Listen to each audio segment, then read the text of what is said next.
चलिए, पावर डाल दिया था क्या? ठीक, लिखें।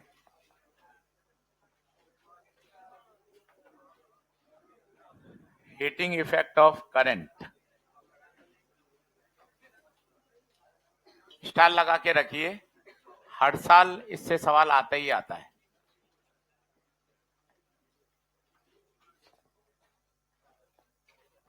स्टार लगा के रखें, और आसान टॉपिक है, कहीं समस्या नहीं आएगी, जल्दी से फटाफट एडजस्ट हो जाए।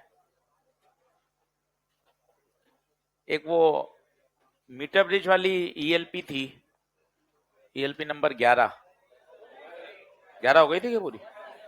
ठीक, चलो लिखें। तो रेजिस्टेंस है जिसपे आपने पोटेंशियल डिफरेंस लगाया V और करंट फ्लो हो रही है I।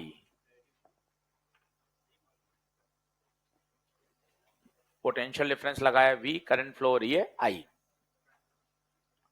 तो करंट फ्लो होने के कारण पावर डिसिपेट होती है, हीट डिसिपेट होती है, और उस हीट का फॉर्मूला हम सभी जानते हैं, I² RT। 10th क्लास से पढ़ रहे हैं, इसे बोलते हैं Joule's heating effect of current.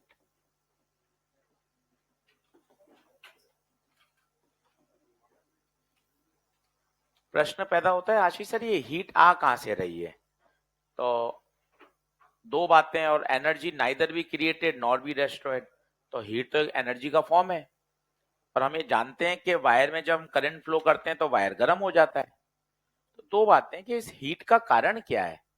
तो कारण बहुत आसान है, जब हमने पहले दिन पढ़ा था कि जब हम कंडक्टर पे पोटेंशियल डिफरेंस लगाते हैं, इलेक्ट्रिक फील्ड सेटअप होती है, इलेक्ट्रॉन का ड्रिफ्ट स्टार्ट होता है, और ड्रिफ्टिंग के दौरान जब इलेक्ट्रॉन चलता है तो वो मेटल के अंदर, लैटिस के अंदर जो आयंस हैं, उन आयन से जाके क्या करता है, टकराता है। और हर टकराने के दौरान एनर्जी क्या होती है, लॉस होती है। और वो जो लॉस इन एनर्जी है वो धीरे धीरे धीरे धीरे किसके रूप में डिसिपेट होती है, in the form of heat. Conductor पे इलेक्ट्रॉन है, इलेक्ट्रॉन के अंदर जब वो टक्कर होगी मेटल आयन से तो वो अपनी ऊर्जा आयंस को देगा। आयंस जो एनर्जी आपको अपीयर हो रही है वो किसके रूप में होगी, in the form of heat. तो हीट का फॉर्मूला याद होना चाहिए, I² RT। और भी इसके फॉर्म है आपको पता हो तो I की जगह क्या रख सकते हैं, V/R। तो ये हो जाएगा V²/RT। और V की जगह IR रख दो तो एक और फॉर्म आ जाएगा VIT। तो ये सारे फॉर्म एक दूसरे से इंटर रिलेटेड हैं, हीट डिसिपेटेड। इनफैक्ट 3 फॉर्मूले हो गए, तो I² RT, V²/RT और VIT। सही तीनों हैं, पर कौन सा ज्यादा उपयुक्त रहेगा वो क्वेश्चन से आपको कनेक्शन मिलेगा। है तीनों सही, पर कौन सा काम आएगा वो अपन धीरे धीरे सवाल से सीखेंगे।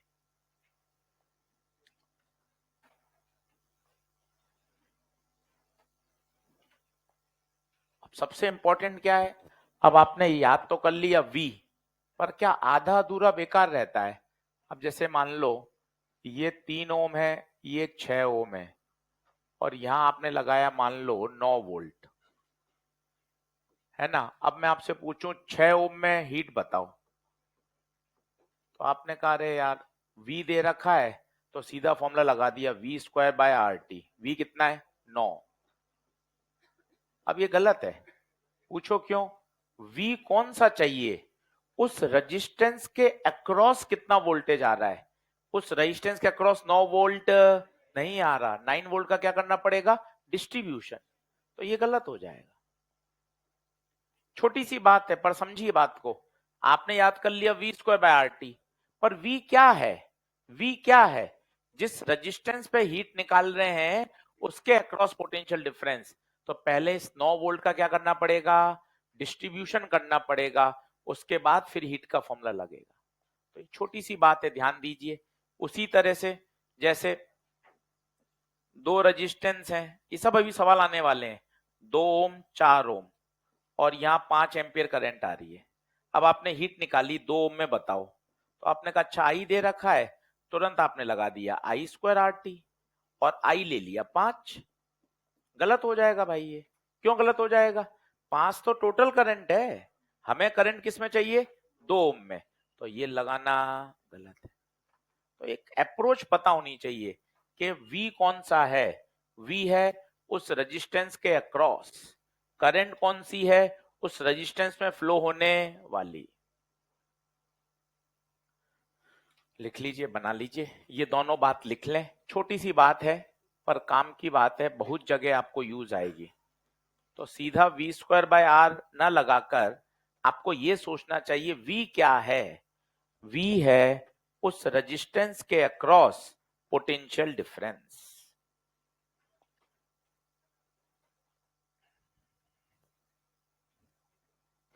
फिर दूसरी बात, सर ये तो आपने बता दी कि हीट डिसिपेट क्यों हो रही है। एक प्रश्न का आंसर रह गया, ये आ कहां से रही है? Energy neither be created nor be destroyed. तो ये फिर ऊर्जा आ कहां से रही है? उत्तर है, आपने बैटरी लगाई है ना, तो बैटरी की जो ऊर्जा है वही किसके रूप में डिसिपेट हो रही है? In the form of heat. Battery के अंदर ऊर्जा कहां से आ रही है? बैटरी के अंदर ऊर्जा आ रही है केमिकल एनर्जी से। सब चीजें जुड़ी हुई हैं। अगर आप विज्ञान सोचोगे तो सब चीजें जुड़ी हुई हैं। सर वायर गर्म क्यों हो रहा है? ऊर्जा कहां से आ रही है? उत्तर है, बैटरी सप्लाई कर रही है। सर बैटरी के पास ऊर्जा कहां से आ रही है? इलेक्ट्रोकेमिकल रिएक्शंस अंदर चल रही है, इलेक्ट्रोकेमिस्ट्री चल रही है। इस तरह से क्वेश्चन का उत्तर मिलेगा। बढ़े क्या आगे? तो हीट के 3 फॉर्मूले अपने याद होने चाहिए। एक बार बोल लीजिए, आई स्क्वायर आर टी, दूसरा V square by R T, तीसरा वी आई टी। करूं क्या नेक्स्ट? हाँ,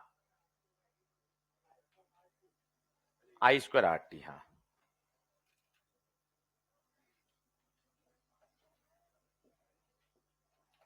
बिल्कुल सही कह रहा है भाई। अब ठीक है,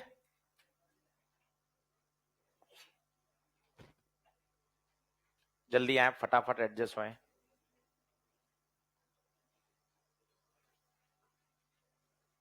इंपॉर्टेंट टॉपिक है, खूब सारे इस पे न्यूमेरिकल करने हैं, आसान है, आएगा ही।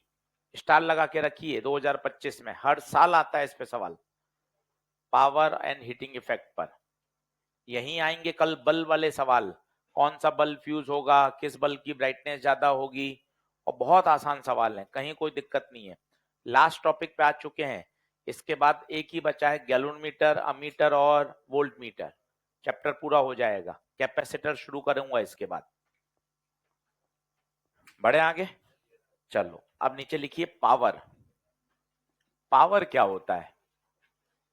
तो पावर होता है the rate of doing work. Heat किस रेट से डिसिपेट हो रही है? तो अगर मुझे पावर डिसिपेटेड निकालना है तो हो जाएगा हीट पर यूनिट टाइम।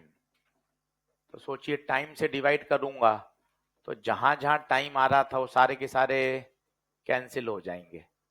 तो पावर डिसिपेटेड का फॉर्मूला आ जाएगा I square R V square by R या वी आई। याद रखिए, पावर की यूनिट होगी वॉट, जबकि जो हीट की थी वो जूल थी। थोड़ा सा सतर्क रहेंगे ना तो चीजें बहुत आसान है, कहीं ऐसी परेशानी वाली बात नहीं है। बोनस चैप्टर है, 5 सवाल अच्छे से, इसलिए इसकी ईएलपी हमने तरीके से कराई पहले चैप्टर में। इसलिए हम 1.5-2 लेक्चर ज्यादा लगाते हैं कि एक बार सवाल करने का मोमेंटम बन जाए, एक तरीका सीख जाए कि कैसे सवालों को हैंडल किया जाता है। इसलिए 1 से 1.5 लेक्चर ज्यादा लगता है, सवाल करने की प्रैक्टिस हो जाए, चीजें समझ में आ जाए, किस तरह से नोट्स बनाने हैं, शॉर्ट नोट्स कैसे बनाने हैं, एनसीईआरटी कैसे करनी है, एक तरीका पकड़ना पड़ता है। टारगेट रखिए अगले 2 दिन में एनसीईआरटी पूरी निपटानी है, सॉल्व्ड एग्जाम्पल, अनसॉल्व्ड सारे कर लीजिए।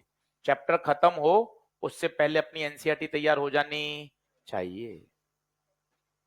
टारगेट बनाओ छोटे छोटे, एक बिल्कुल बेसिक टारगेट, नया चैप्टर शुरू होने से पहले मेरी एनसीईआरटी पूरी होनी चाहिए, बात खत्म।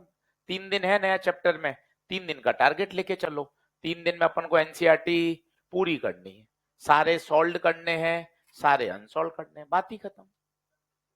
छोटे छोटे टारगेट बना के चलो। 12 ईएलपी हैं, 12 की 12 अपनी पूरी होनी चाहिए। तो उसमें इतने सवाल हो गए कि आपको पूरे चैप्टर का फ्लेवर समझ में आ जाएगा क्या है। बढ़े आगे, चलिए छोटे छोटे सवाल शुरू करते हैं। 2-3 फॉर्मूले याद कर लीजिए पावर के। पूरा आज का लेक्चर इसी पर है, P बराबर I square R V square by R V I. Current division technique, voltage division technique का रिवीजन कर लो, ये सबसे फेमस है, ये मतलब हमेशा आनी चाहिए, इसको रिवीजन की जरूरत नहीं पड़े, मजा तब है। ये आई करंट आई, अब मान लो R1 में चाहिए, बताओ कैसे निकालेंगे, बताओ। जिसमें करंट चाहिए वो नहीं, दूसरा अपॉन दोनों का सम इनटू, इनको रिवीजन नहीं चाहिए। आई रेजिस्टेंस के इनवर्सली प्रोपोर्शनल में बढ़ता है। अगर वोल्टेज बांटना हो तो बताओ, जिस पे वोल्टेज चाहिए वही रेजिस्टेंस, लिख लीजिए। ये ऐसी बातें हैं ना भाई, ये हमेशा तैयार होनी चाहिए, इसमें कोई रिवीजन और कोई कंफ्यूजन दोनों ही नहीं चाहिए।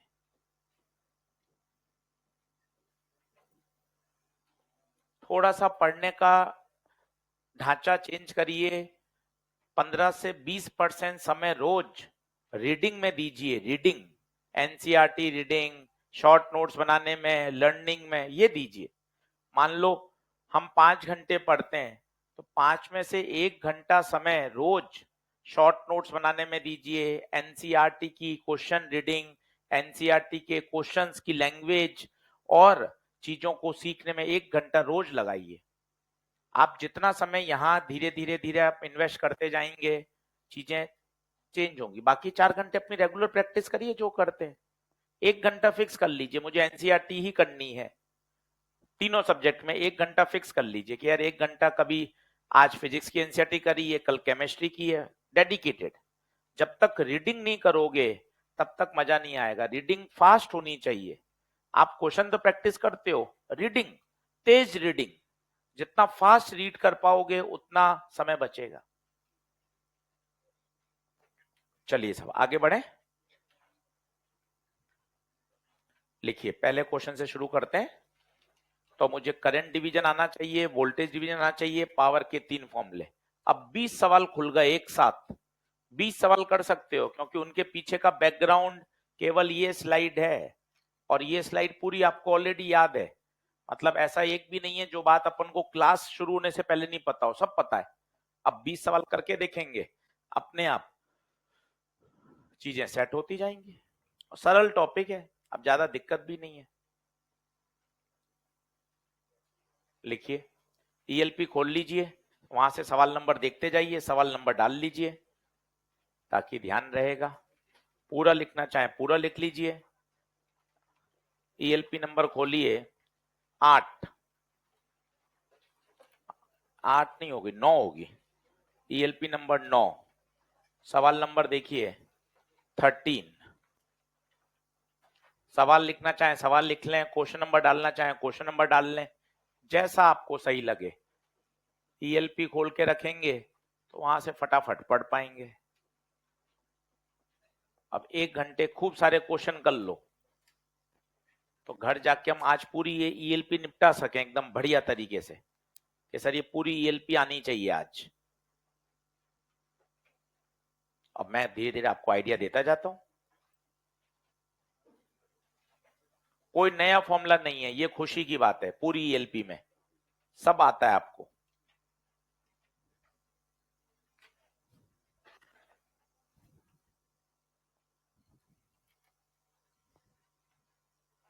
ईएलपी बुकलेट रोज लाएं, क्वेश्चन रोज करें, यही देखिए क्रक्स हैं फिजिक्स सीखने के, और तो कोई जुगाड़ है नहीं भाई।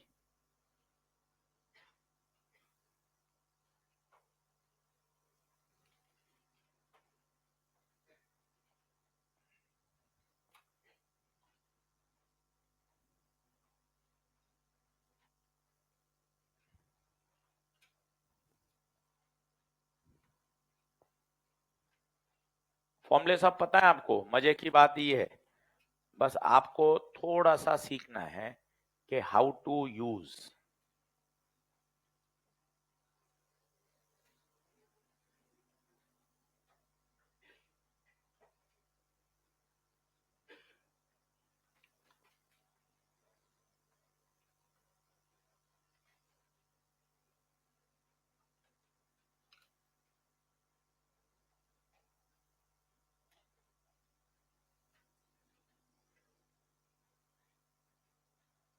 बात अलाउड नहीं, मना कर उसको। लास्ट टर्न पे छुट्टी पे था और फिर बात कर रहा है।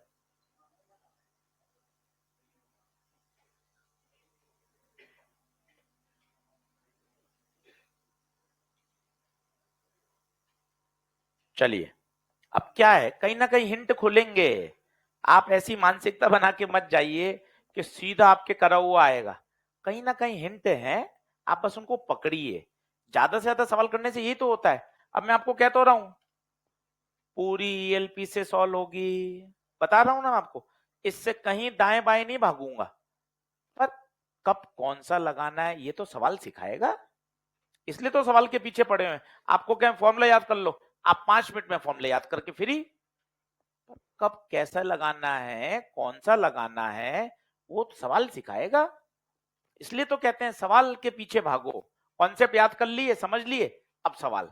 अब देख, अपने आप हिंट मिलेगा, परेशान मत हो। वो कह रहा है 8 ओम में कितनी पावर, 2 वॉट। 8 ओम का है, ये रहा। इसमें कितनी पावर दे रखी है, 2 वॉट। 2 वॉट पावर दे रखी है, तो पावर होता है I² RT। और पावर है तो टी नहीं आएगा। बोलिए, तो बताइए, बताइए क्या होगा। पावर कितनी है, 2 वॉट। पावर कितनी है, 2 वॉट। आई पता नहीं, आर 8। तो बताइए I², 2/8, 1/4। आई कितना आ गया, 1/2 एम्पियर। ये करंट आ गई, कौन सी ब्रांच में आ गई, इस वाले में। अरे यार करंट का क्या ही करूंगा यार, मुझे तो 3 ओम में चाहिए। फिर मैंने सोचा अरे यार करंट से निकाल के वोल्टेज निकालता हूँ, वापस चलता हूँ 8 ओम में। ऐसे ही चलेगा, धीरे मैं सीधे ही सॉल्यूशन छाप दूंगा तो मजा नहीं है। ये ऐसे डेवलप होता है दिमाग। यार 8 ओम में पावर के लिए मैं ये लगाता हूँ V²/R।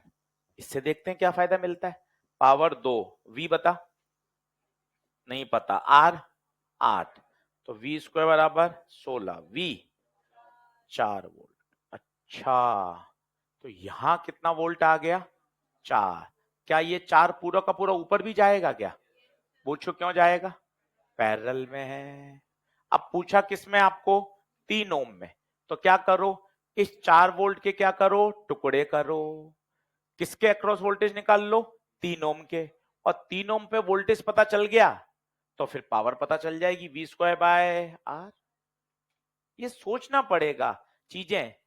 एक दो बार इधर उधर दाएं बाएं भागोगे, धीरे धीरे दिमाग डेवलप होगा। यार वोल्टेज निकाल लेते हैं, ज्यादा बेहतर है। वोल्टेज निकाल लेंगे तो ये पूरा का पूरा वोल्टेज कहां चला जाएगा, ऊपर। अब बताइए 3 ओम पे वोल्टेज कितना आया, 3 ओम पे वोल्टेज कैसे निकालेंगे, वोल्टेज डिवीजन बताओ। जिस पे चाहिए वो, अपॉन दोनों का सम इनटू कुल वोल्टेज 4। कितना वोल्टेज आ गया, 3 वोल्ट। अब 3 ओम में पावर, 3 ओम में पावर बताओ क्या निकाल दूं, V²/R। V 3 का स्क्वायर, R 3।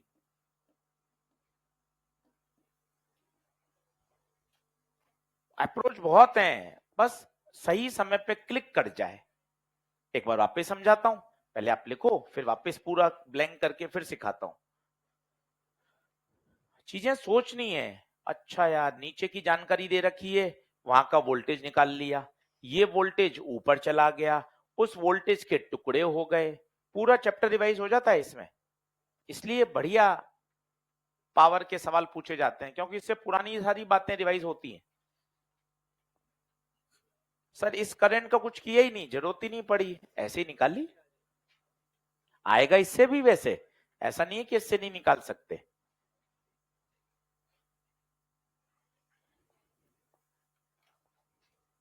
लिख लो।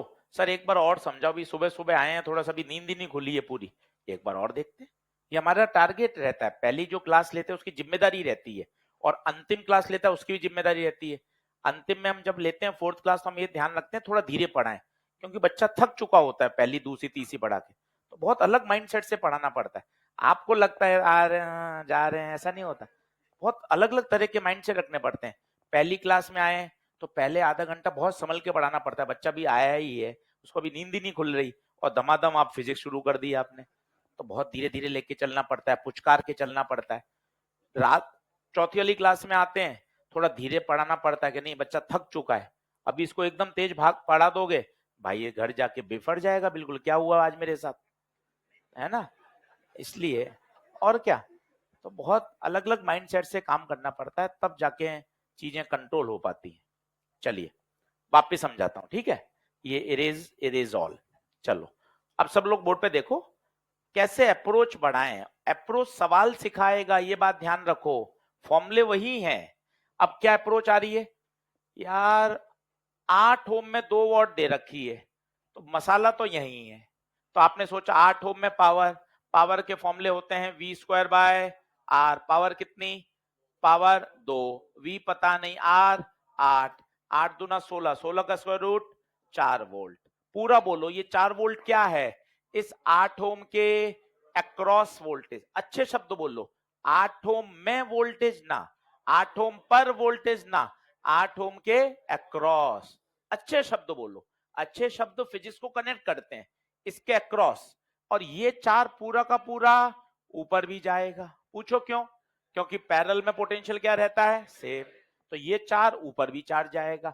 अब इस 4 के क्या करो, टुकड़े करो, 3 ओम पर कितना आएगा, वोल्टेज डिवीजन, 3 ओम के अक्रॉस वोल्टेज बोलो, 3 बटे दोनों का सम इनटू कुल वोल्टेज, तो कितना वोल्ट आ गया, 3।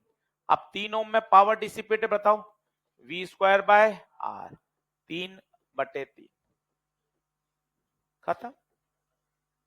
अभी 6 क्वेश्चन करेंगे, अपने आप हो जाएगा, तैयार है मामला पूरा। देखिए मुझे पता है कितने क्वेश्चन इसको समझाने में लगेंगे, ये पहले से सेट है। देखो आप अपने आप 6-7 क्वेश्चन करोगे ना, मुझे पता है 6 क्वेश्चन करते करते अपने आप चीजें सेट हो जाएंगी, 1-2 क्वेश्चन में होंगी नहीं, पहले से तैयार है कि 6 सवाल बताने हैं, बच्चे तब जाके 6-7-8 सवाल करके फिर चीजों को एकदम से लाइन पे ले आएंगे।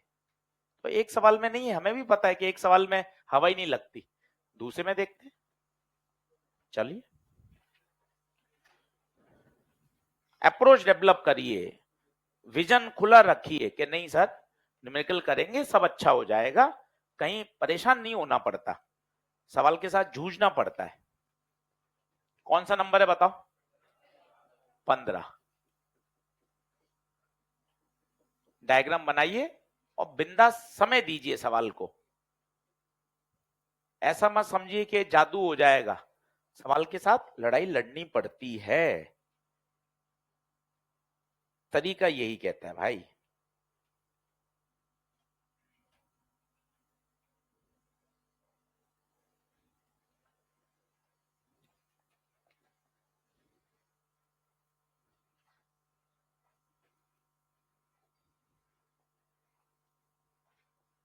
फॉर्मूले एक भी नया नहीं है, अलर्ट हो जाओ, कान खोल लो, एक भी नया फॉर्मूला नहीं सिखाऊंगा, सब सीखा हुआ है, मुझे तो चीजों को व्यवस्थित करना है बस।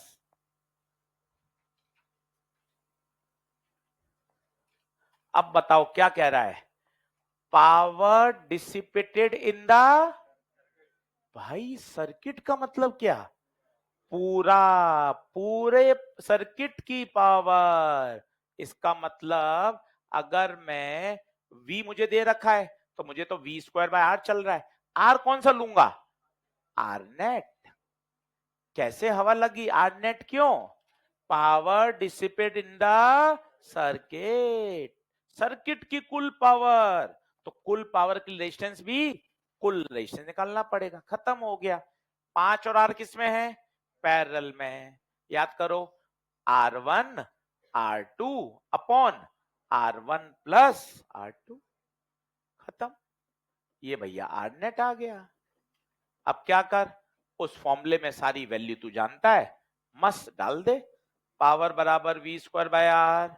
ओके गुरुजी, पावर 30, वी वोल्टेज पता है 10, आर नेट पता है, खत्म हो गया। सोचो कैसे पता चला आर नेट चाहिए? पूरा कह रहा है power dissipated in the circuit, पूरे सर्किट की कुल डिसिपेटेड पावर। 1 मिनट में ही हल होगा, तेरी मर्जी पड़े जोन से कौन से सवाल कर ले, नीट का, एम्स का, जेई मेन का। आधे घंटे में या एक पेज का सॉल्यूशन नहीं होगा, वो तो बस सही चीज चमकनी चाहिए।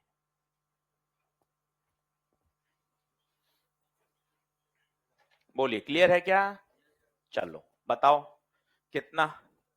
तो 30 ऊपर गया, 10 का स्क्वायर 100, ये ऊपर जाएगा 5 प्लस आर बटे 5R। टक टक कटा, इधर भेजना। अच्छा 5 दूना 10 हो गया, 3 इधर चला गया, 2 5 आर, 3 आर, 2 पंजे 10 और 2 आर, 10 आ रहा है भाई। आराम से कर लो तसल्ली से। अब मन में और समझाओ, Ashish sir V square by R क्यों सोचा? क्योंकि वोल्टेज गिवन है, वोल्टेज गिवन है। मैं आई स्क्वायर के पंगे में क्यों फंसूं? कहीं आई की बात ही नहीं हो रही है, ना आई मुझे दे रखा है, ना मुझे आई पूछा है, ना प्रश्न में कोई आई की चर्चा है, तो मैं आई स्क्वायर आर क्यों सोचूं? तो मैंने वी स्क्वायर बाय आर सोचा। ऐसे बातों को समझो कि वी दे रखा था और वी टोटल दे रखा था, मैंने वी स्क्वायर बाय आर सोचा, सवाल हो गया। क्या आगे बढ़े क्या? बात करिए तब जाके बात बनेगी, सवाल बनाइए, लैंग्वेज करिए, टारगेट रखिए, आज का कल का एनसीईआरटी पूरी निपटानी है, सॉल्व और अनसॉल्व। चैप्टर खत्म होने से पहले मेरा तैयार होना चाहिए। अगला करिए।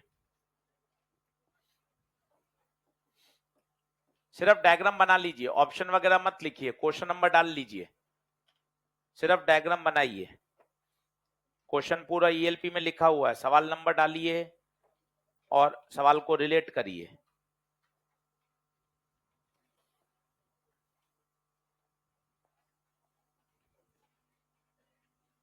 लगाइए दिमाग। कुछ भी नहीं बोल रहा, 2 मिनट आप सोचिए।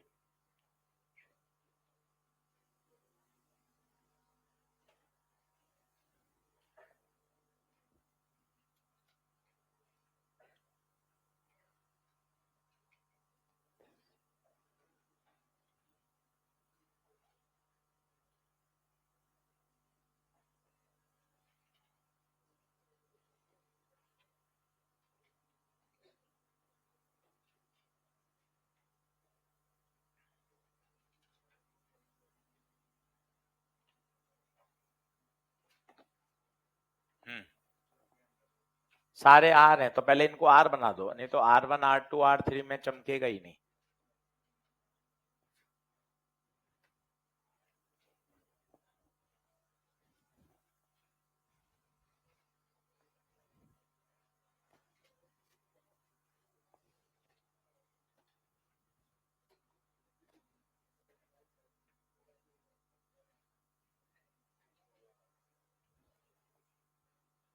बहुत अच्छा सवाल है, सारी बातें सिखाएगा ये आपको।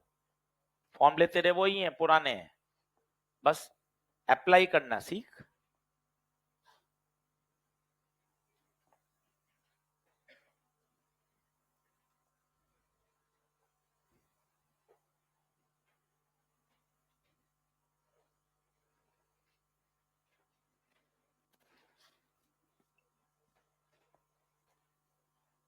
चलो सीखते हैं, ठीक है। कोई मुझे नहीं, मैं सीधा सटीक सॉल्यूशन नहीं छाप रहा हूं, मैं दाएं बाएं घूमूंगा, चीजें अपन को डिस्कस करेंगे, तब अपन को आएगा। सटीक सॉल्यूशन नहीं छापना मुझे, बात करते हैं, अपने आप कंक्लूजन निकल कर आएगा। वो देखिए कि सर हम क्या सोचें परीक्षा में, आप तो वैसा बताओ। वैसे बताता हूं। ये आया। अब आपने क्या किया, मुझे बताइए, आर और आर किस में है? आर और आर किस में है? पैरेलल में है। आर आर पैरेलल में कितना देगा? R/2।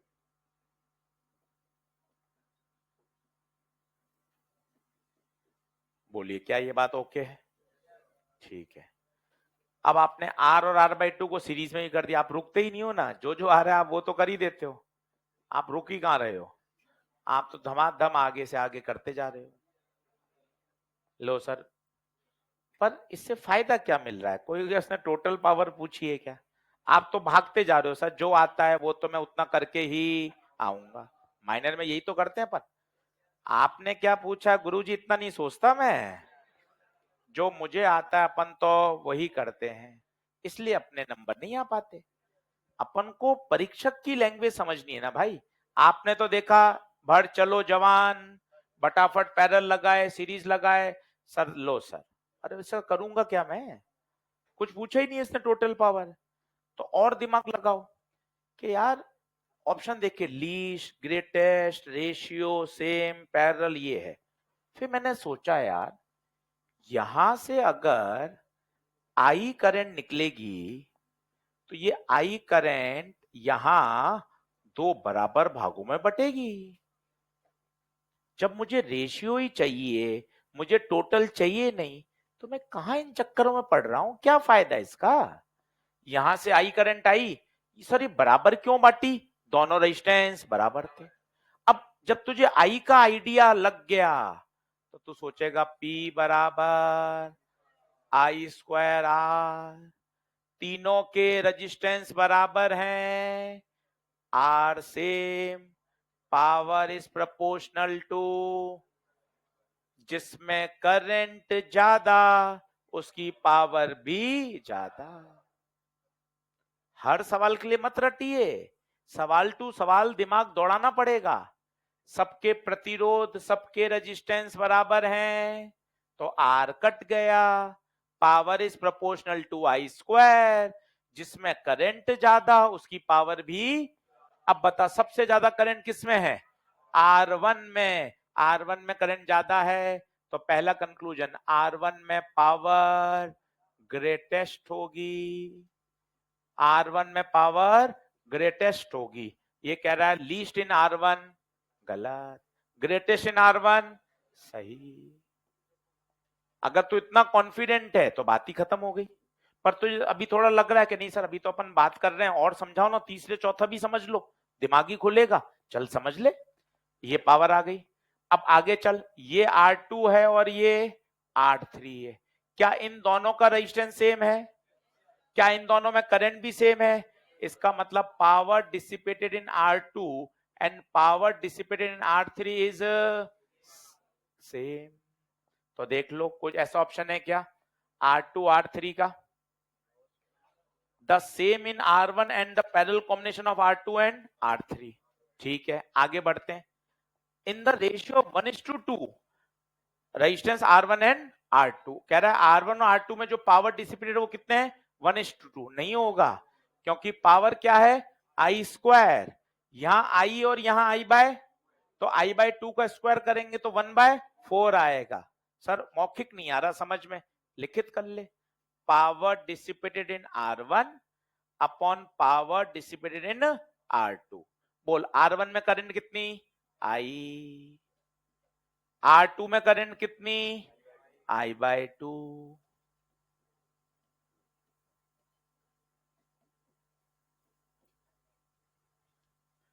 ऐसे करना पड़ेगा, हम सीधा सॉल्यूशन बता के आगे नहीं भाग सकते, क्योंकि हमें पता है ना ये आएगा ही नहीं सवाल। हमें तो ये पता है इसके जैसे कोई भी सवाल आएगा, अगर अप्रोच सीख जाओगे तो आ जाएगा मजा।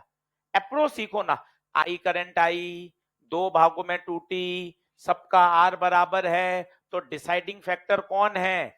आई है, आई आर तो बराबर है, जिसमें आई ज्यादा उसकी पावर भी ज्यादा, खत्म, ग्रेटेस्ट इन R1। सर ये वाला बताओ 1:2 आ रहा है क्या? ना, क्या आ रहा है? 4:1 आ रहा है, ये गलत हो गया सर। सर ये क्या लिखा है? The same in R1 and in the parallel combination of R2 and R3। क्या सर ये सेम होगा? नहीं होगा, इसका पैरेलल कॉम्बिनेशन लगाओगे तो ये आ गया, अब बताओ ये आई और ये आई सेम है। अब बताओ क्या इसकी और इसकी पावर सेम होगी क्या? नहीं होगी। इसकी पावर, दोनों में आई सेम है, इसकी पावर आर आएगा तो इसकी पावर में, तो क्या सेम है क्या? नहीं सेम नहीं, अलग अलग है। बताइए कौन सा आंसर सही आएगा? 2 मिनट रुकता हूं, एनालाइज करो। कठिन लगता है घर जाके इन्हीं प्रश्नों को फिर करो, इन्हीं प्रश्नों को वापस करो, क्योंकि आपने ये आधे मेरे से समझ लिए। एक बार और इन्हीं प्रश्नों करोगे और होशियार हो जाओगे। बोलिए क्या आगे बढ़ सकते हैं क्या? कुछ भी हल नहीं किया, कुछ भी हल नहीं किया। देखो आपने सिर्फ यहीं से सब कुछ देख लिया। पहले मैंने आपकी तरह ही किया, इन दो को पहले लगाऊं, इन दो को सीरीज लगाऊं, पर इनसे मुझे कुछ फायदा ही नहीं मिला। पर मेरे मन आ रहा था अरे जो आता है वो तो करूं, तो मैं धमाधम करता गया। क्या आगे बढ़े क्या?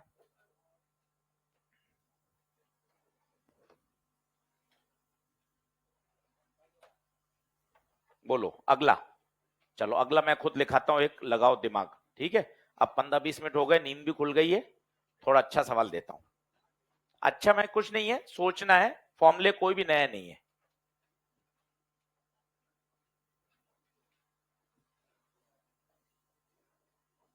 लिखो, if the power dissipated, if the power dissipated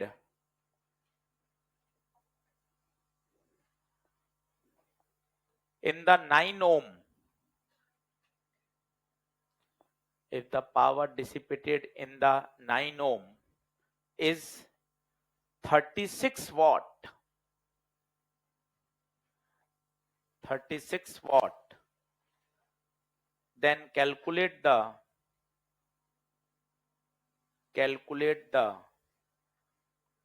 power dissipated across 2 ohm resistance। चित्र बनाइए, काटा कूटा चलने दीजिए, मत सोचिए कि एक बार में उत्तर आएगा। इधर उधर दाएं बाएं भटकना पड़ता है, 10 सवालों में, 20 सवालों में फिर सही जगह समझ में आती है। ये तरीका है विज्ञान पढ़ने का, इसलिए इसमें पजल नहीं होना होता है। दिमाग को समझा दीजिए कि 10, 12, 15 सवाल में जूझना पड़ता है, और जूझे बिना काम नहीं चलता। सोचिए क्या लगा सकता हूं, 9 ओम की पावर दे रखी है 36 वॉट, और 2 ओम की पूछी है।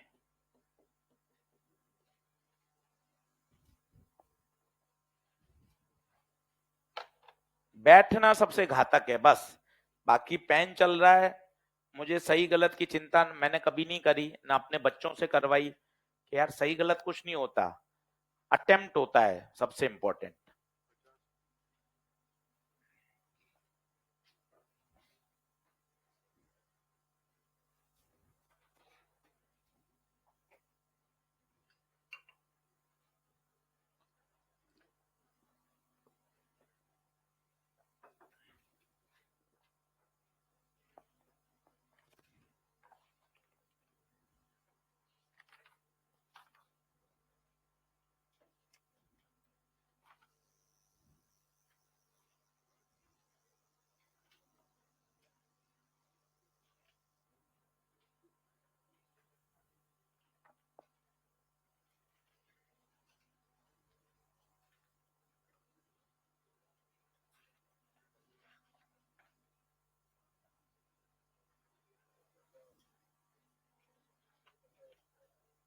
कितना भाइयों?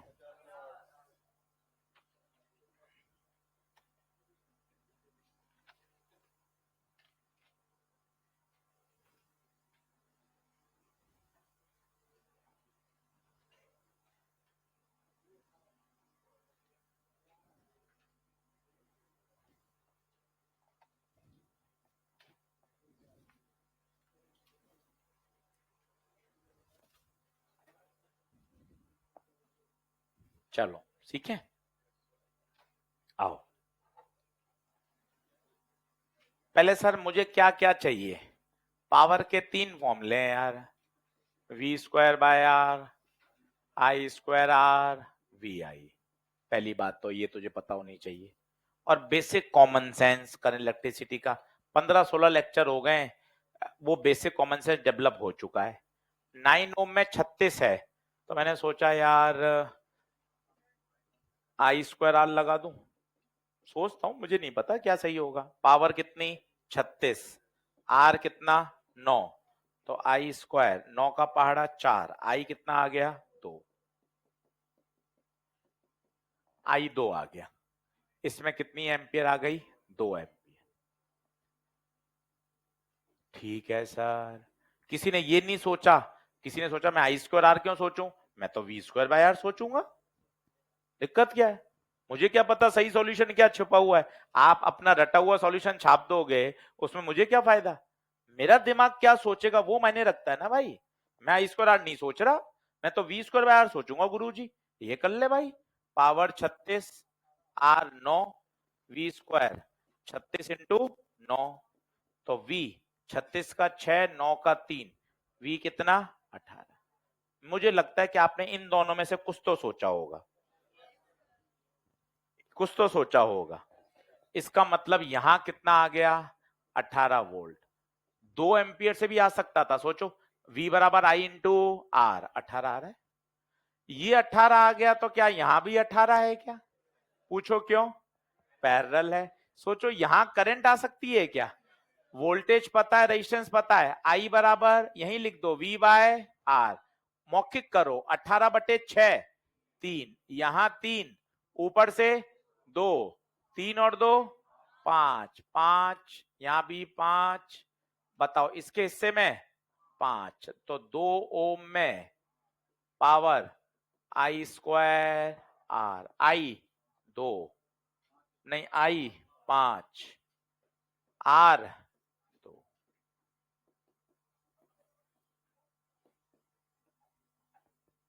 ठीक सवाल था ये भी, समझने वाली बात थी। इन्हीं प्रश्नों को घर जाके वापस करो, रफ पन्ने पे लिखो और धमाधम धमाधम इनको निपटाओ। बोलिए क्या आगे बढ़े क्या? कटिंग होगी, कटिंग से घबरा मत। कटिंग से घबरा गया तो फिजिक्स नहीं पढ़ पाएगा। फिजिक्स बहुत पढ़नी है अभी, अभी फिजिक्स बहुत है।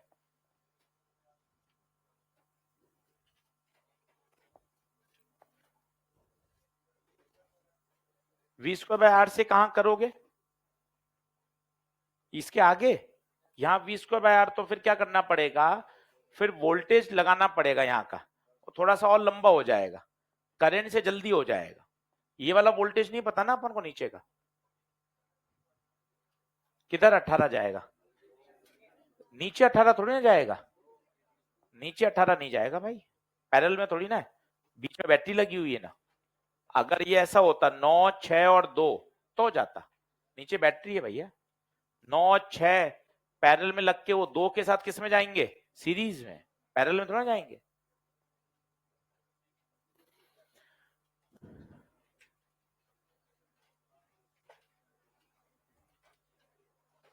अगला लिखिए।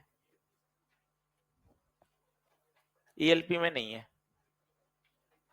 ईएलपी में नहीं है।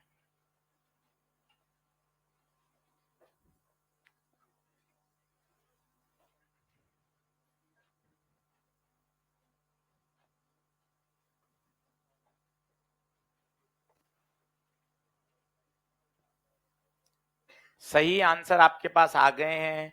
घर जाके और भी तरीकों से ट्राई करिए, फॉर्मूले वही हैं, तरीके खूब हो सकते हैं। थोड़ा सा उनसे लड़िए। करंट कैपेसिटर प्रैक्टिस मांगते हैं खूब।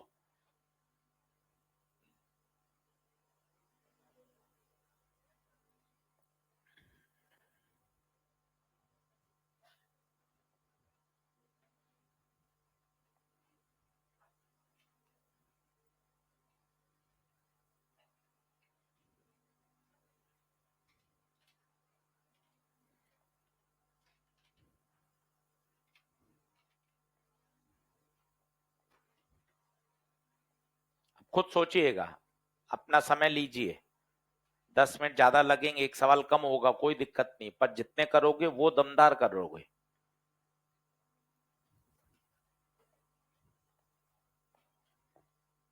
फॉर्मूला पकड़ो कि सर कौन सा लगाना चाहिए।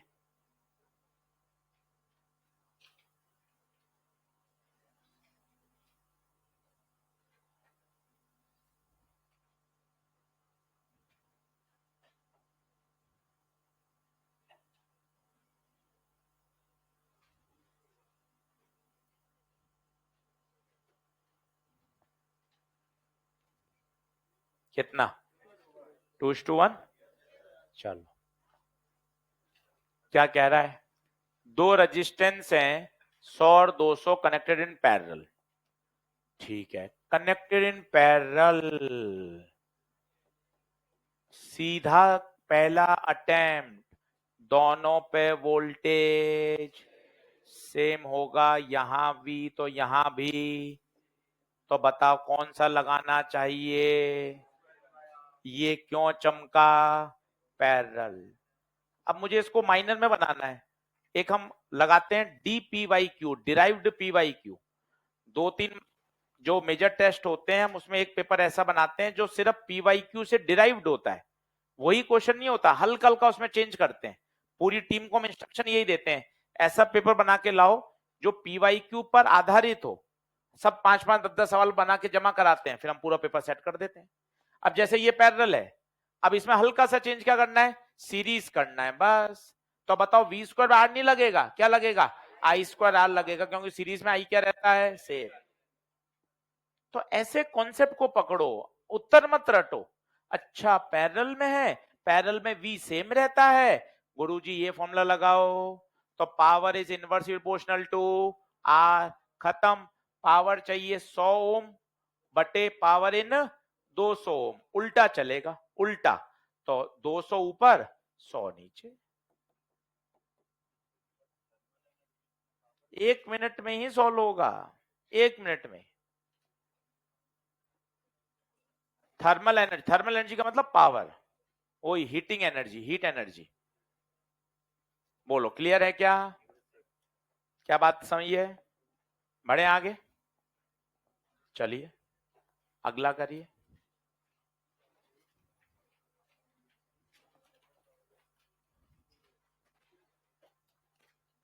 5वें पर आ गए। अब चाहिए खुद करना, तब मजा है।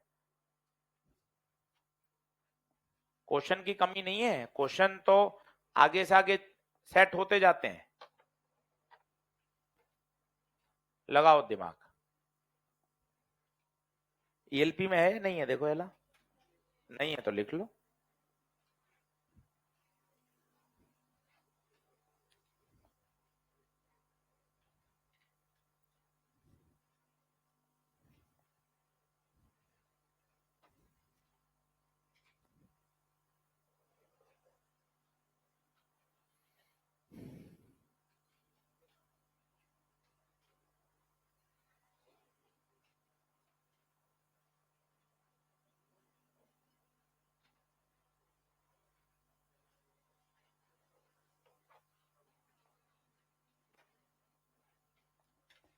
लगा भाई दिमाग।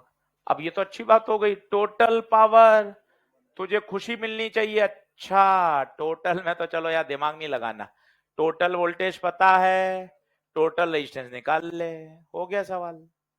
तीनों पैरेलल मत कर देना, तीनों पैरेलल नहीं है।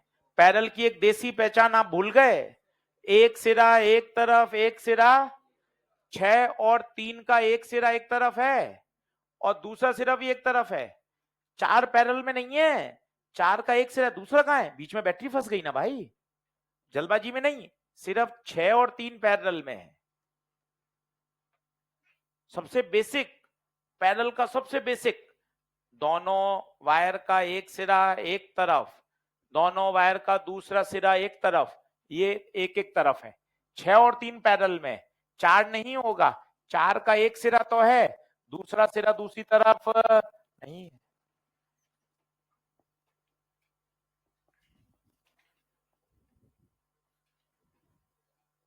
हाँ जी, कितना?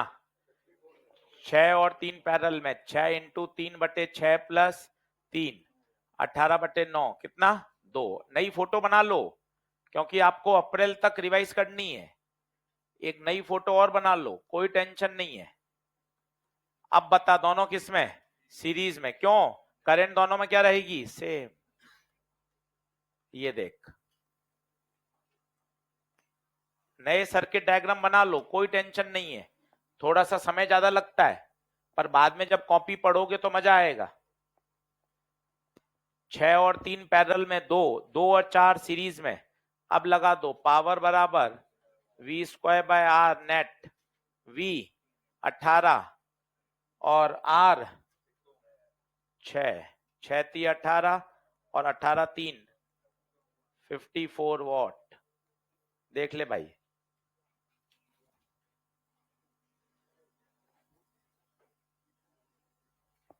अब घर जाके पहला करोगे ना, आसान लगेगा। क्यों, 5-6 सवाल करते करते एक फंडामेंटल अप्रोच डेवलप हो गई। इन्हीं 5-6 को वापस करिए अगर पहली बार पढ़ रहे हैं तो, और समझ में आ गए, ईएलपी करिए, मॉड्यूल शुरू करिए, मॉड्यूल के क्वेश्चन करिए, एनसीईआरटी करिए। क्या आगे बढ़े क्या, चलिए हेडिंग डालिए, बल्ब वाले क्वेश्चन। हेडिंग डालिए, बल्ब वाले क्वेश्चन। बल्ब वाले क्वेश्चन।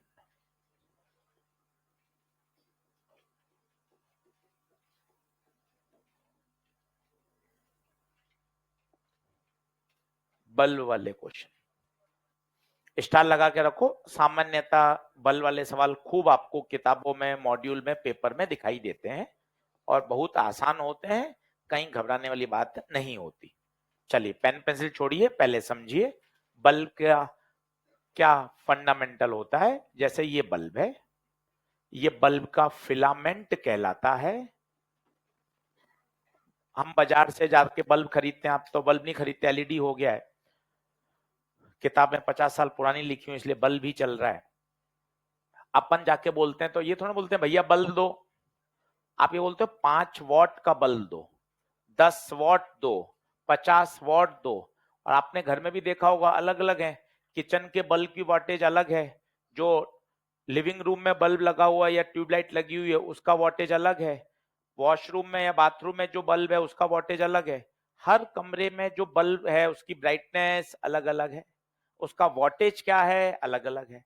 तो हम जब दुकान पे जाते हैं ये तो ना बोलते हैं भैया बल्ब दे दो, आप दो बातें बोलते हो, वैसे तो एक ही बात बोलते हो, 10 वॉट 15 वॉट। साथ ही साथ ये भी होता है कितने वोल्ट, वो अलग है। पूरे भारत में सप्लाई 220 या 230 की आती है तो हमें 220 बोलना नहीं पड़ता है, हम सिर्फ क्या बोल देते हैं, भाई 100 वॉट का बल्ब देना।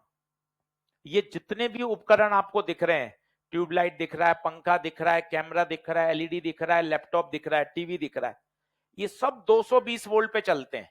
पूरे भारत में जम्मू कश्मीर से लेकर कन्याकुमारी तक एक ही सप्लाई आती है, डोमेस्टिक सप्लाई 220 या 230 वोल्ट।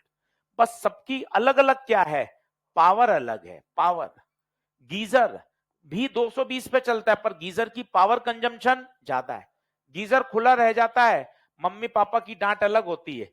पंखा और बल्ब में इतना तेज नहीं चिल्लाते, कारण क्या है, गीजर क्या लाइट ज्यादा खींचता है, बोले तो उसकी पावर कंजम्पशन ज्यादा है, बिल ज्यादा आता है।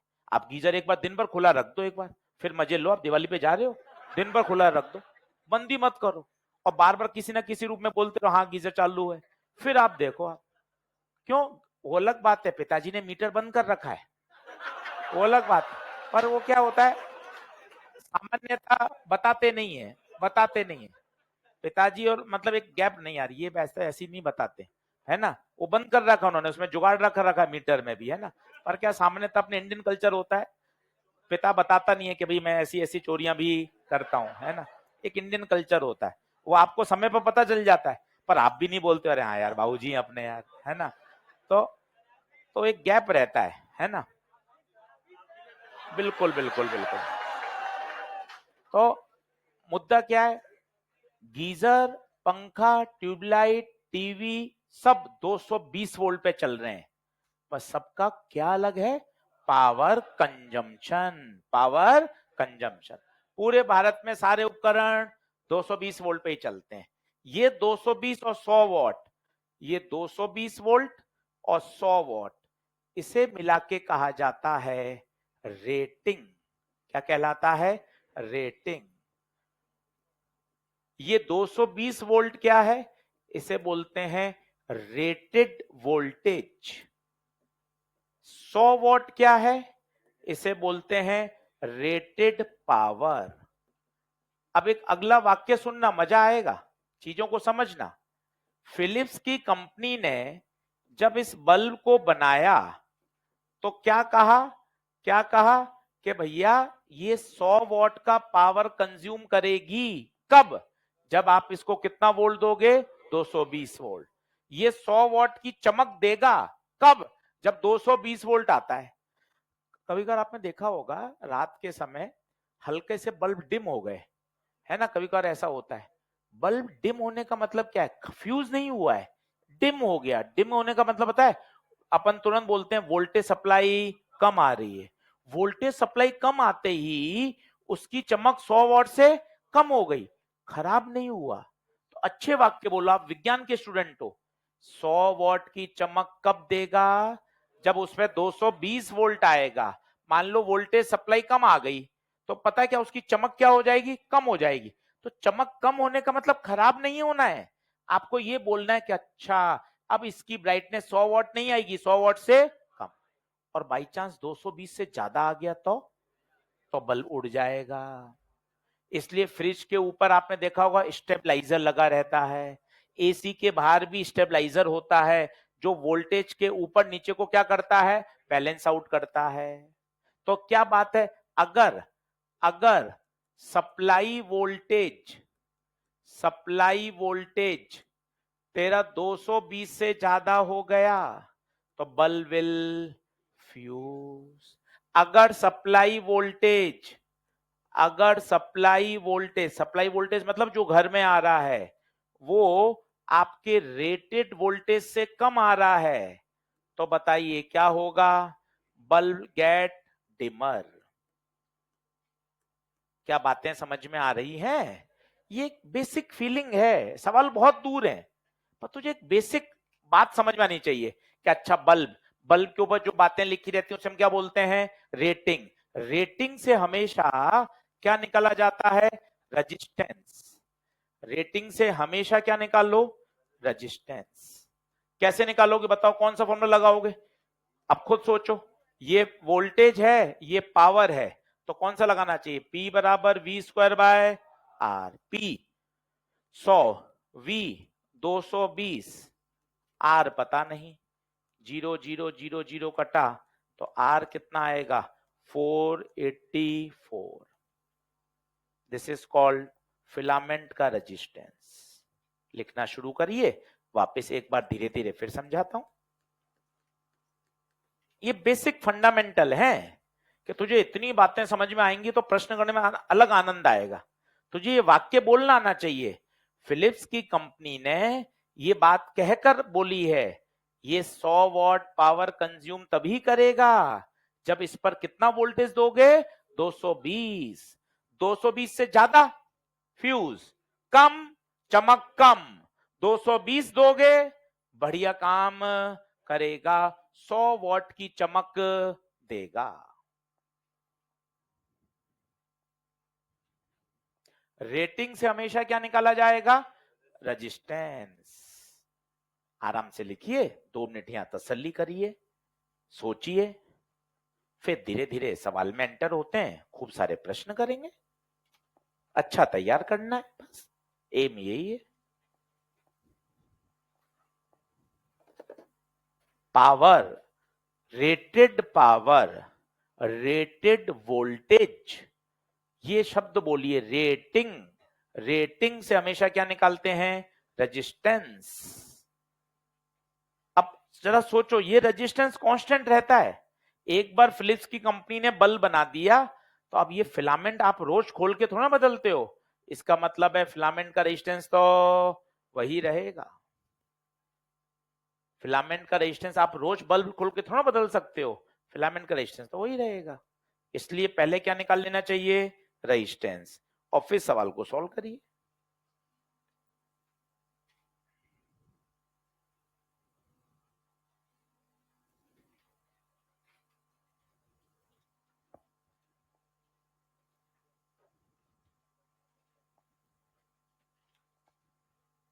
पढ़ो।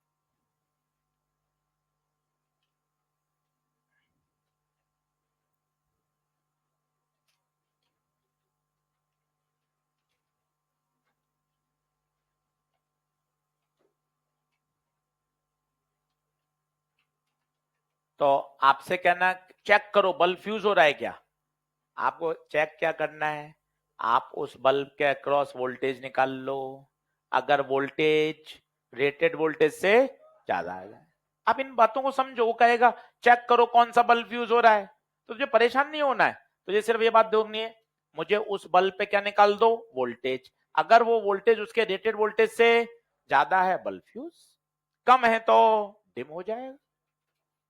बोलिए, करें क्वेश्चन, लिखें पहला, आगे नोट कर लिए सभी ने,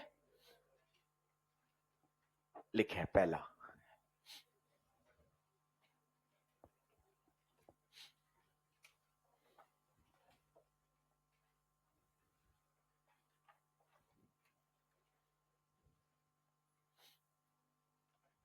पहला लिखिए,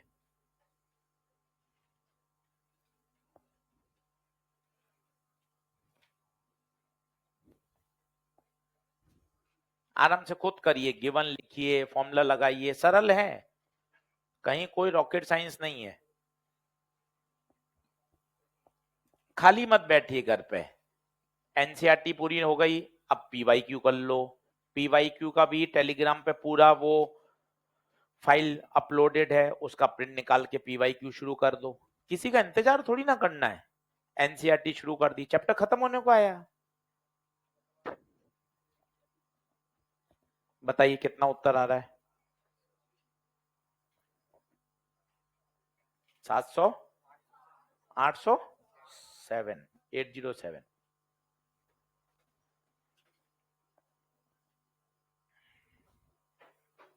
थोड़े ऑप्शन पास पास में है तो कैलकुलेशन करनी पड़ेगी, कोई जुगाड़ भी नहीं लग सकता बहुत ज्यादा, क्योंकि ऑप्शन बहुत पास पास में, देखो 700, 800, 780, गुणा भाग करना ही पड़ेगा, ऑप्शन दूर होते तो जुगाड़ भी लग जाता, उसने वैल्यू ऐसी दी है तो गुणा भाग करना ही पड़ेगा, यहाँ क्या अप्रोक्सीमेशन नहीं लगता। तो चलिए, रेटेड, इससे घबराओ मत, रेटेड इसे बोलते हैं रेटिंग, 5-6 बार बोलोगे दोस्ती हो जाओगी। 60 what rated power, 220 volt rated voltage, this is called rating.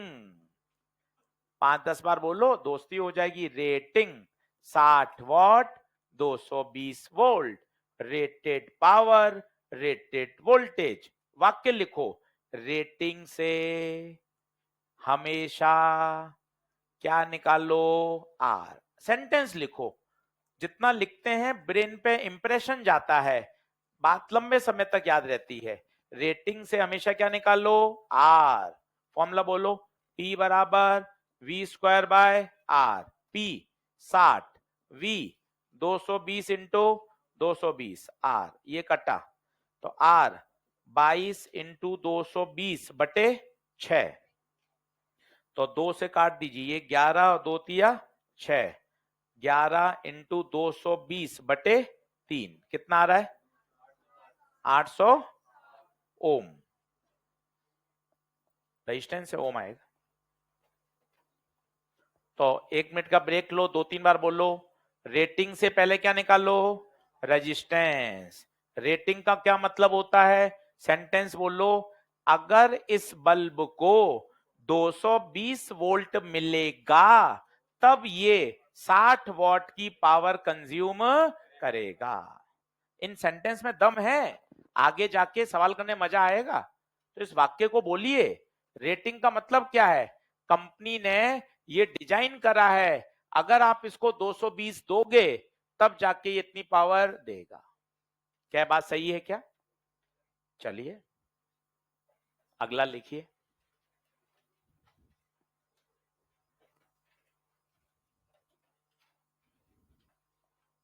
अब पहले तो इसको कॉमन सेंस से सॉल्व करिएगा। कॉमन सेंस से पूरा सॉल्व नहीं होगा, पर आप सोचिएगा क्या क्या कहना चाहता है सवाल। लिख लें।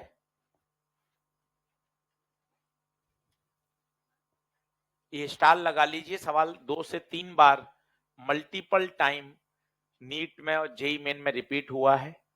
बहुत फेमस सवाल है, स्टार लगा के रखें। ये ऐसी प्रोफाइल है जो पॉपुलर है, कठिन नहीं है, पॉपुलर है। सवाल आप सब सॉल्व कर लोगे, पर यही परीक्षा में बार बार पूछे जाते हैं।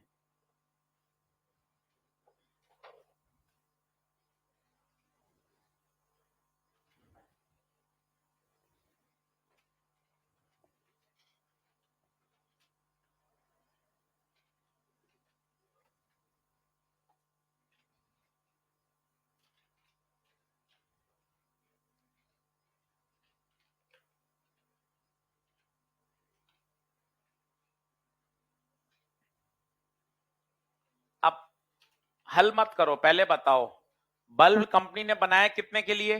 220। पर घर में आ कितना रहा है? घर में आ कितना रहा है?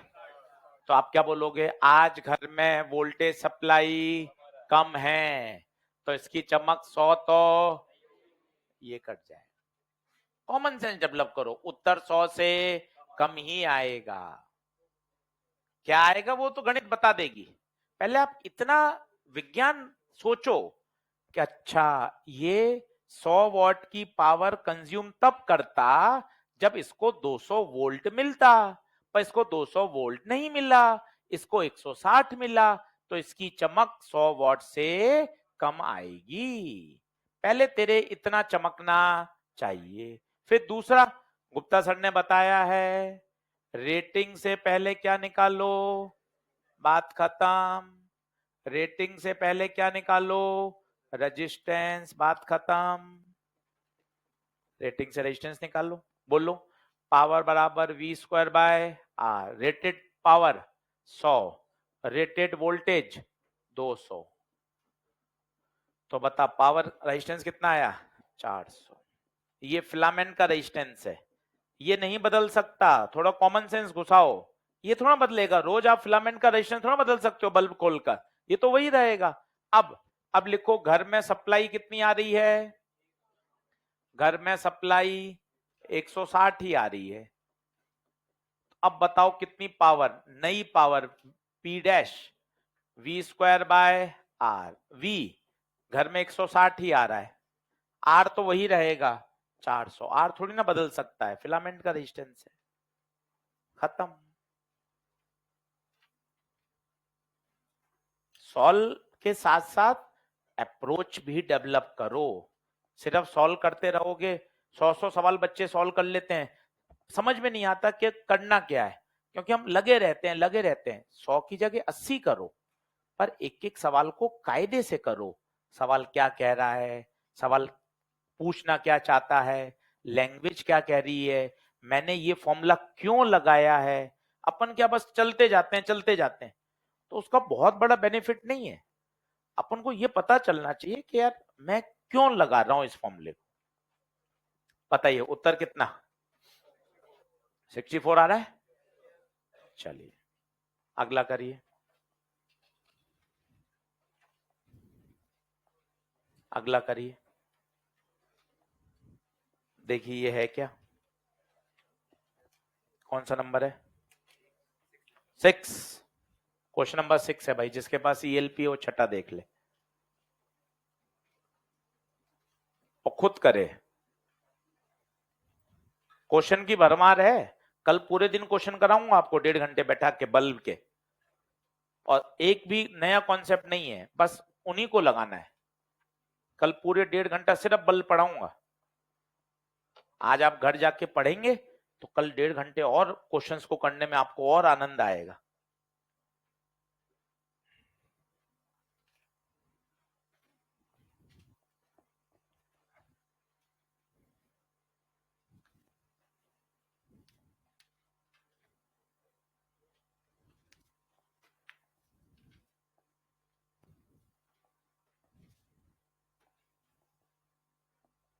सवाल पढ़, अच्छे से डायग्राम बना, सोच और मन में ध्यान रख कि ना फाइट मारनी पड़ती है और वो जरूरी भी है।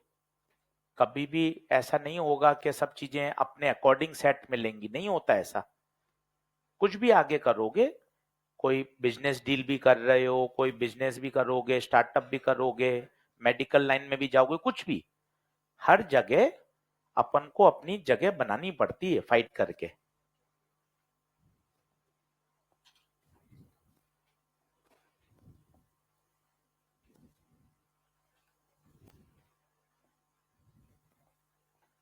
चित्र बनाओ, इमेजिनेशन करो, फॉर्मूले वही हैं।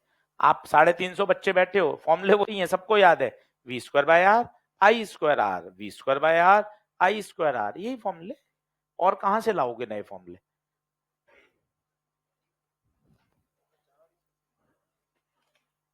कौन सा उत्तर? 20 वॉट।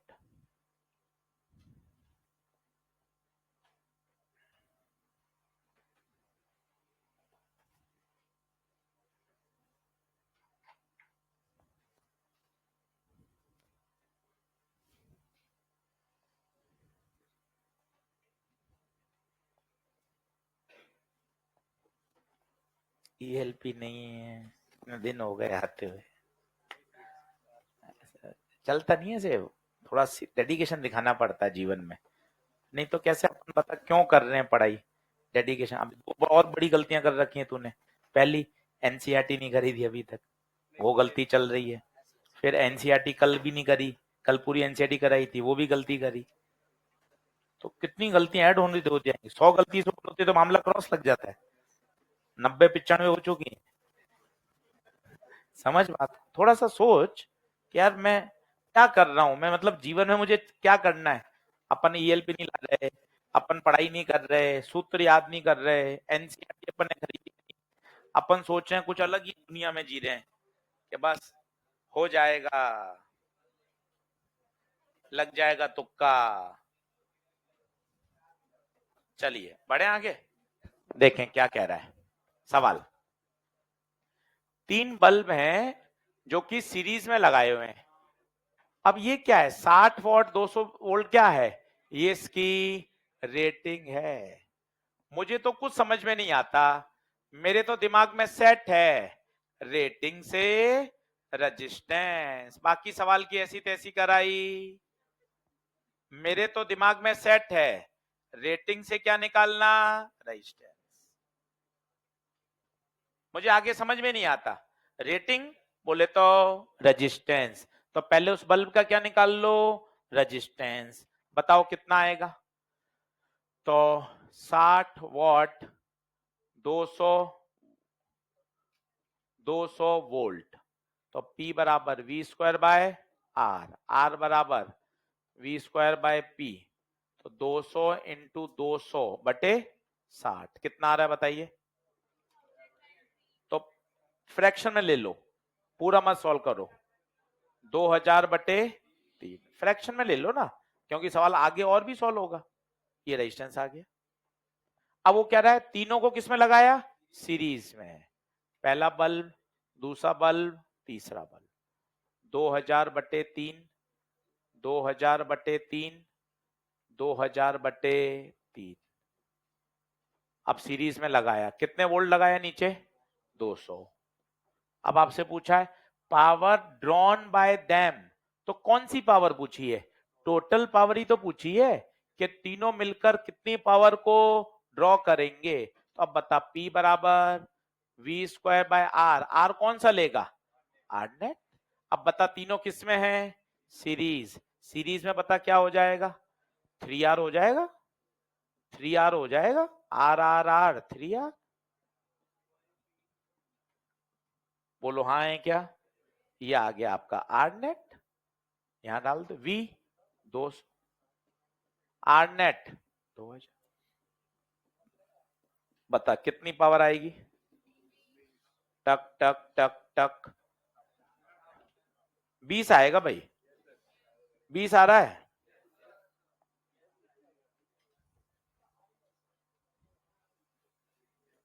एक ही पंच है, रेटिंग से पहले क्या निकाल लो? रेजिस्टेंस। अच्छा मैं आपको और सवाल में बताऊं, तीनों बल्ब डिम जलेंगे, पूछो क्यों डिम जलेंगे बताओ? टोटली 200 है, ये 200 तो अभी 3 भागों में बटेगा, तो एक के हिस्से में तो 200 से कमी आएगा। नहीं आई बात समझ में? समझो बात को, एक के हिस्से में तो 200 से कमी आएगा, तो तीनों बल्ब ही डिम जलेंगे, तीनों। यस और नो? चलिए नोट लगाइए,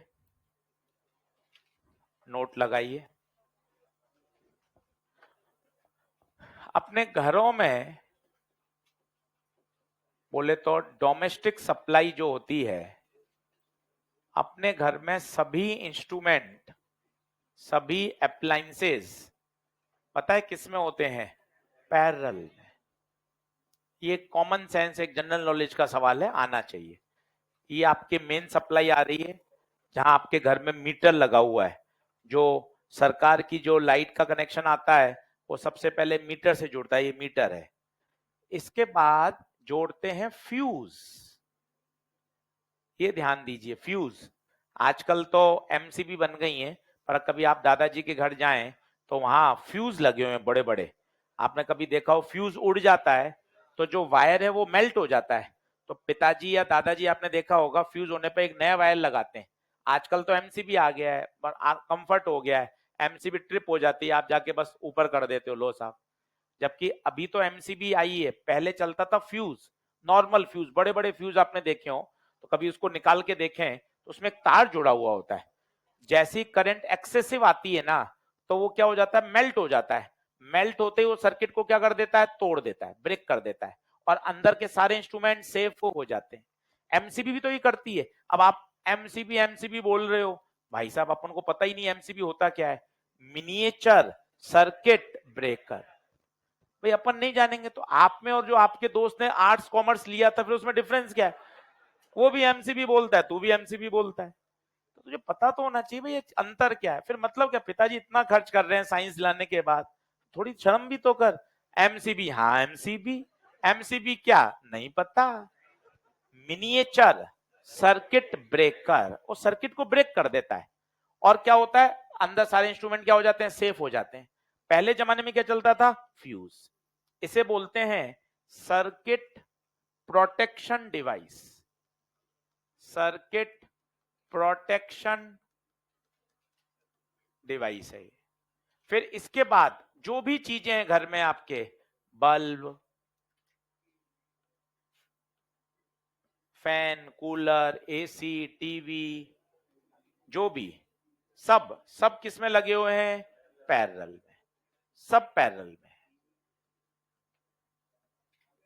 सब पैरेलल। अब बताओ पैरेलल से क्या फायदा होगा? सब में वोल्टेज सेम रहेगा।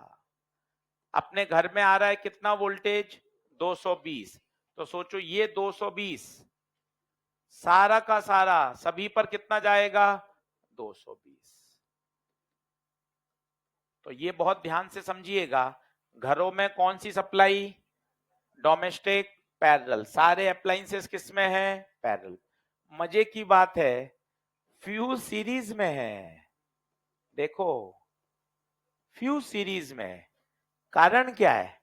अगर फ्यूज को पैरेलल में लगा दोगे ना तो कोई फायदा ही नहीं मिलेगा।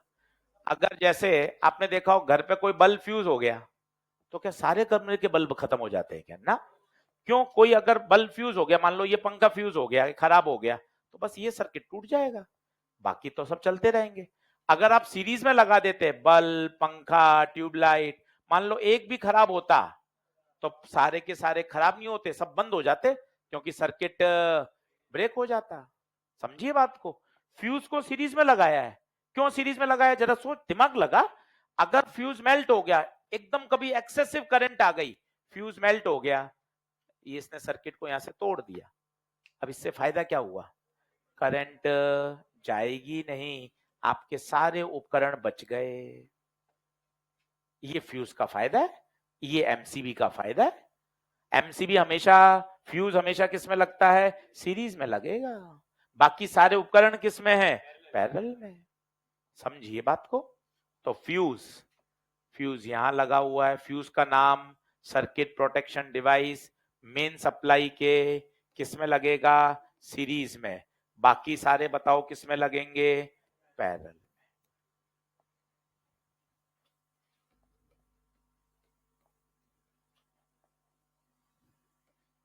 आराम से बना लीजिए।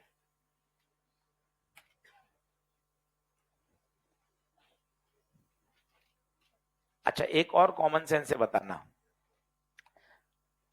10 वॉट की एलईडी ज्यादा चमकती है 100 वॉट की?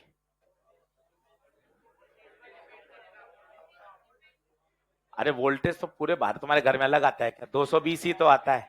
तुम ज्यादा होशियार बन रहे हो, वोल्टेज बताओ।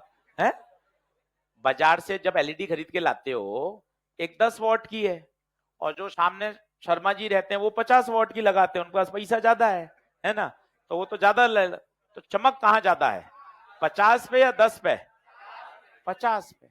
इसका मतलब घरों में, ये ध्यान देना भी सवाल में काम भी आएगा, घरों में बताओ कौन सी सप्लाई, सारे कनेक्शन किस में, पैरेलल में।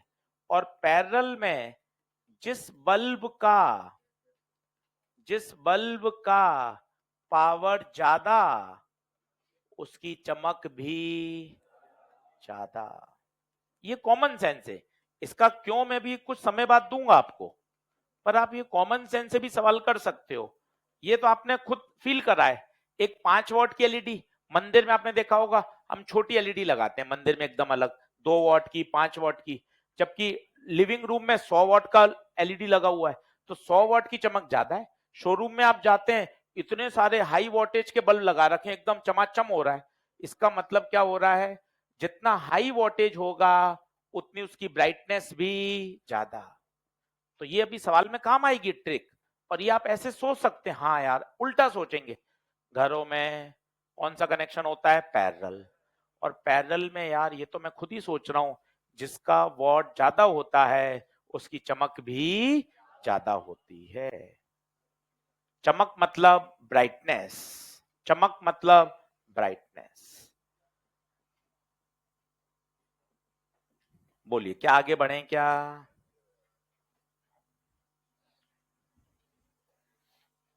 तो यहां से मैंने 2-3 नीट के सवाल सॉल्व कर दिए, पीवाईक्यू। एक पूछा गया था circuit protection device, fuse, fuse किसमें लगता है, सीरीज में। बाकी सारे अप्लायंसेस पैरेलल में। पैरेलल में लगाने का फायदा है, सभी पे कितना जाएगा, 220 वोल्ट। अगर कोई एक इंस्ट्रूमेंट खराब भी हो जाएगा तो उसका दूसरों पे कोई फर्क नहीं पड़ेगा, ये सब ध्यान रखिए। घरों में ज्यादा बल्ब कौन सा चमकेगा, जिसकी पावर ज्यादा हो। ये सब बातें अभी सवालों में काम आएंगी। क्या आगे बढ़ सकते हैं, चलिए साहब अगले क्वेश्चन की तरफ बढ़ते हैं। लिखें, चेक, क्वेश्चन लिखिए, check which bulb, check which bulb will fuse.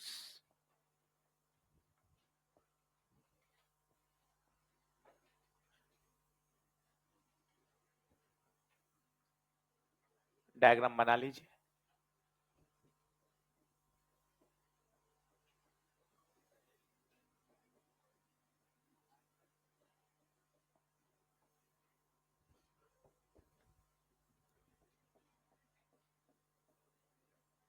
Check कौन सा बल्ब फ्यूज होगा।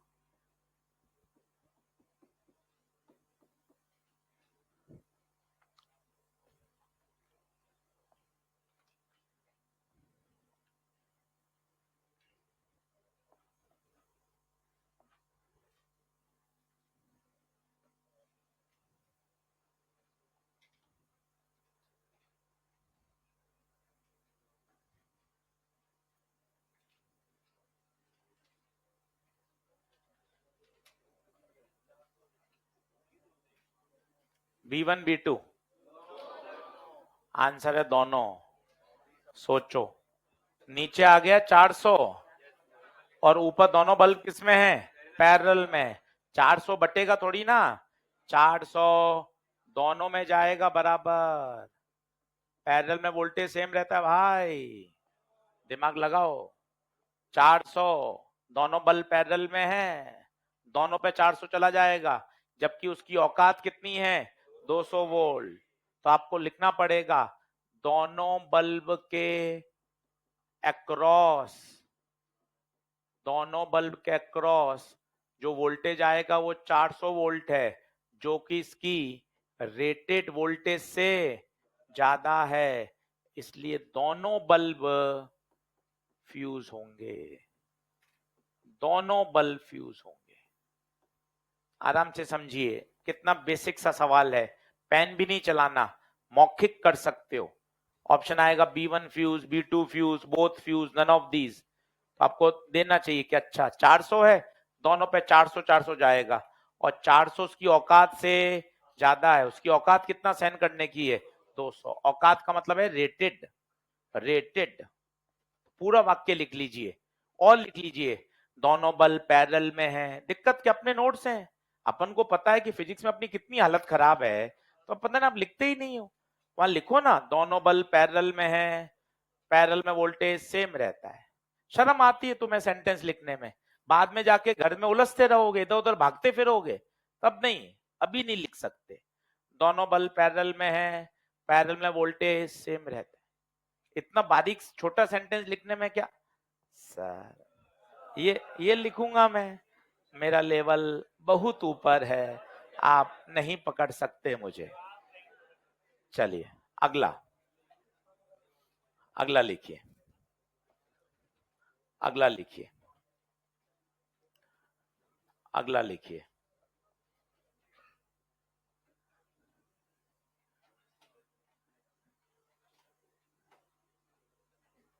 दो बल्ब हैं, सीरीज में लगाए गए हैं, यहां है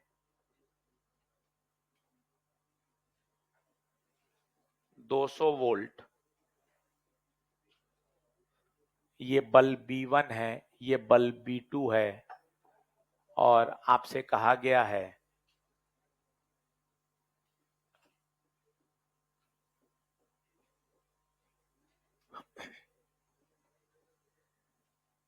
किस बल्ब की चमक ज्यादा होगी।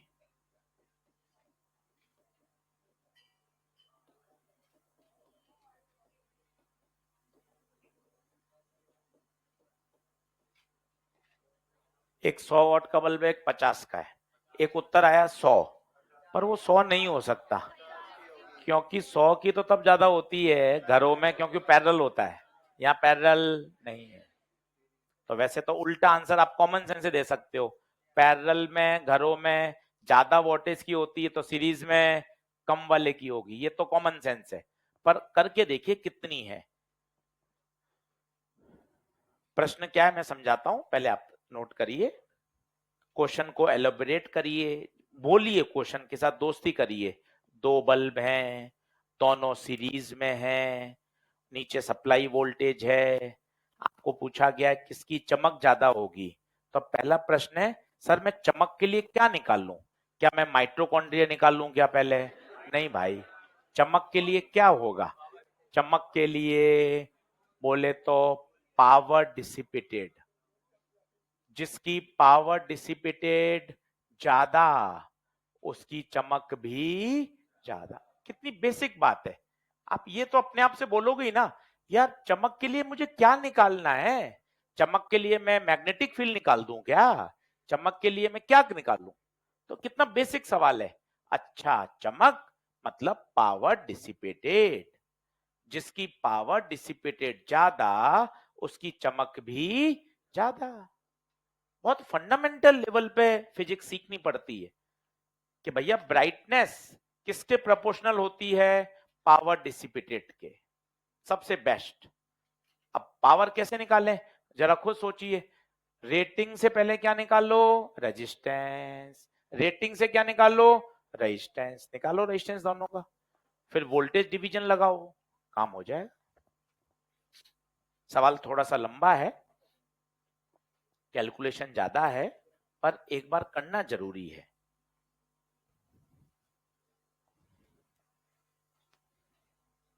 आज का होमवर्क लिखो। ईएलपी नंबर 9, ईएलपी नंबर 9, पहला, दूसरा, तीसरा, पांचवा, छठा, सातवां, 11, 13, 14, 15। ईएलपी नंबर 10, ईएलपी नंबर 10, पहला, दूसरा, तीसरा, चौथा, उसके बाद सातवां, आठवां। ये सब पावर के सवाल हैं। 3 अटकेंगे, वो जानबूझ के दिए 3, वो पढ़ाई नहीं है, वो इसलिए दिए ताकि थोड़ा सा अटेम्प्ट करके आए। कल ये पूरी दोनों ईएलपी तैयार हो जाएंगी। बोले तो ईएलपी नंबर 9 और ईएलपी नंबर 10 कल बुकलेट लेकर आना। 1.5 घंटे केवल बल्ब के क्या कराऊंगा, क्वेश्चन, केवल बल्ब, एकदम पावर बढ़िया तैयार हो जाएगा। चलिए, सभी का बहुत बहुत धन्यवाद। एनसीईआरटी जिन्होंने नहीं करी है, 2 दिन का टारगेट बनाइए, क्योंकि अब चैप्टर 2 दिन का ही बचा है।